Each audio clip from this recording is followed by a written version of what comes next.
जब बोया पेड़ बबूल का तो आम कहां से होए। गुनाहगार समझा तो सजा सुनाई है। जो अत्याचार किया है पाई पाई का हिसाब हो रहा है। ये लोकतंत्र पर हमला है और उन्हें न्याय मिलेगा, ऐसी हमें पूरी उम्मीद है। नमस्कार, मैं हूं आंचल और आप देख रहे हैं जनतंत्र टीवी। समाजवादी पार्टी के कद्दावर नेता और पूर्व कैबिनेट मंत्री आजम खान एक बार फिर से जेल भेज दिए गए हैं। उनकी रिहाई को अभी 55 दिन ही हुए थे कि रामपुर की एमपी एमएलए मजिस्ट्रेट कोर्ट ने उन्हें और उनके बेटे व पूर्व विधायक अब्दुल्ला आजम को 2 पैन कार्ड रखने के मामले में दोषी ठहराते हुए 7 साल की कैद की सजा सुनाई है। इसके साथ ही दोनों पर 50-50 हजार रुपए का जुर्माना भी लगाया है। अदालत के फैसले के तुरंत बाद आजम खान और अब्दुल्ला आजम को न्यायिक हिरासत में ले लिया गया है, जिस पर अब सियासी बयानबाजी तेज हो गई है। सपा ने इसे राजनीतिक साजिश बताया है, तो वहीं बीजेपी का कहना है कि जैसी करनी वैसी भरनी। बीजेपी प्रवक्ता राकेश त्रिपाठी ने कहा कि जब बोया पेड़ बबूल का तो आम कहां से हुई, जैसी करनी वैसी भरनी। सत्ता के रसूख में सपा नेताओं ने कानून को तोड़ा मरोड़ा था, अत्याचार अन्याय किए थे। अब पाई पाई का हिसाब हो रहा है, न्याय हो रहा है। सपा को अगर इससे दर्द हो रहा है तो वो दर्द निवारक दवाइयों का इंतजाम करे। सुनिए। जब बोया पेड़ बबूल का तो आम कहां से होए, जैसी करनी वैसी भरनी। आजम खान ने सत्ता के रसूख में कानूनों को तोड़ा था, मरोड़ा था, कदमों की तलब कुचला था। आज न्याय हो रहा है। कानून साक्ष्यों की बुनियाद पर फैसला दे रहा है और इसीलिए आजम खान को अब फिर जेल की सलाखों के पीछे जाना पड़ेगा।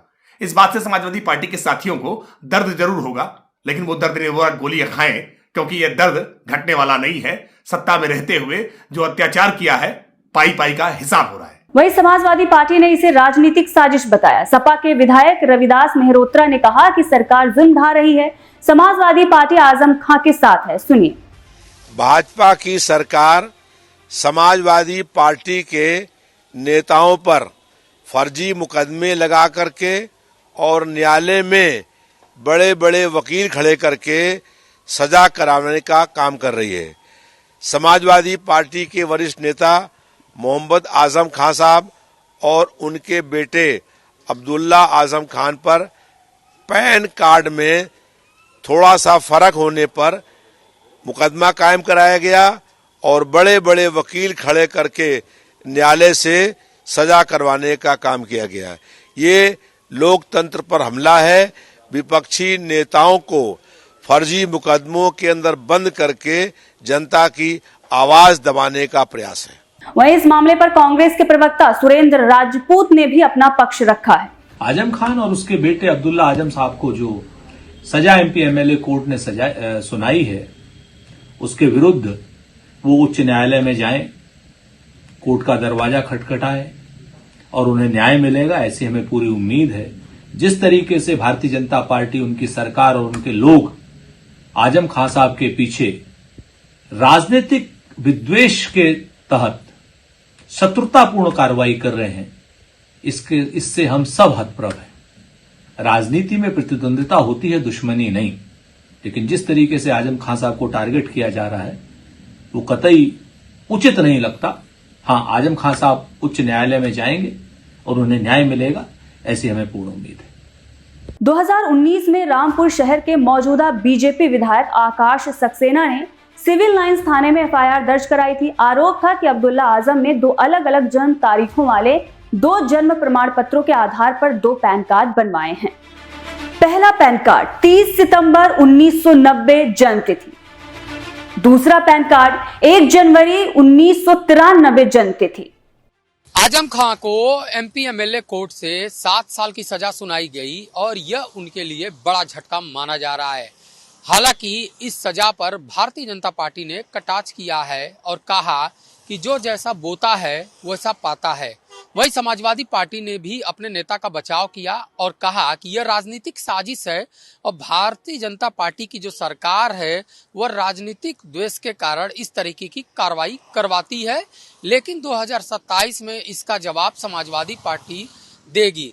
इसी को लेकर लगातार इस बात पर मंथन हो रहा था कि आजम खां के बाहर आने के बाद मुरादाबाद, रामपुर और खासतौर पे मुस्लिम वर्ग में एक समाजवादी पार्टी का अलग प्रभाव देखने को मिलेगा। लेकिन उससे पहले पैन कार्ड मामले में जिस तरीके से सजा सुनाई गई आजम खां और उनके बेटे को, वह कहीं न कहीं समाजवादी पार्टी के लिए बड़ा झटका माना जा रहा है। कैमरामैन राहुल के साथ अवनीश कुमार, जनतंत्र टीवी, लखनऊ। अब चलिए आपको बताते हैं कि कोर्ट में क्या हुआ। केस एमपी एमएलए मजिस्ट्रेट शोभित बंसल की कोर्ट में चला। दोनों पक्षों की बहस पूरी होने के बाद फैसला सुनाया गया। आजम खां और अब्दुल्ला आजम कोर्ट में पेश हुए। दोपहर बाद कोर्ट में धोखाधड़ी, फर्जीवाड़ा और सरकारी दस्तावेजों में हेराफेरी के तहत दोनों को दोषी ठहराया गया। 7 साल की सजा सुनाई गई, साथ ही 50-50 हजार का जुर्माना भी लगाया गया। अब इसके बाद समाजवादी पार्टी के नेता आजम खां का भी बयान सामने आया है। उन्होंने कहा है कि अदालत का फैसला है, गुनाहगार समझा है तो सजा सुनाई है। सुनिए। अदालत का फैसला है, क्या कहना क्या कहेंगे सर इसको? 7 साल की सजा सुनाई बेहतर है। गुनाहगार समझा तो सजा सुनाई है। तो 2 पैन कार्ड मामले में सजा के बाद राजनीति का पारा चढ़ा हुआ है। सपा इसे साफ तौर पर साजिश बता रही है, बीजेपी इसे कानून का स्वाभाविक परिणाम कह रही है और कांग्रेस भी अपनी प्रतिक्रिया दे चुकी है। फिलहाल इस मामले में इतना ही। मैं आंचल, कैमरे के पीछे हमारे सहयोगी मिनहाज थे। आप देखते रहिए जनतंत्र टीवी।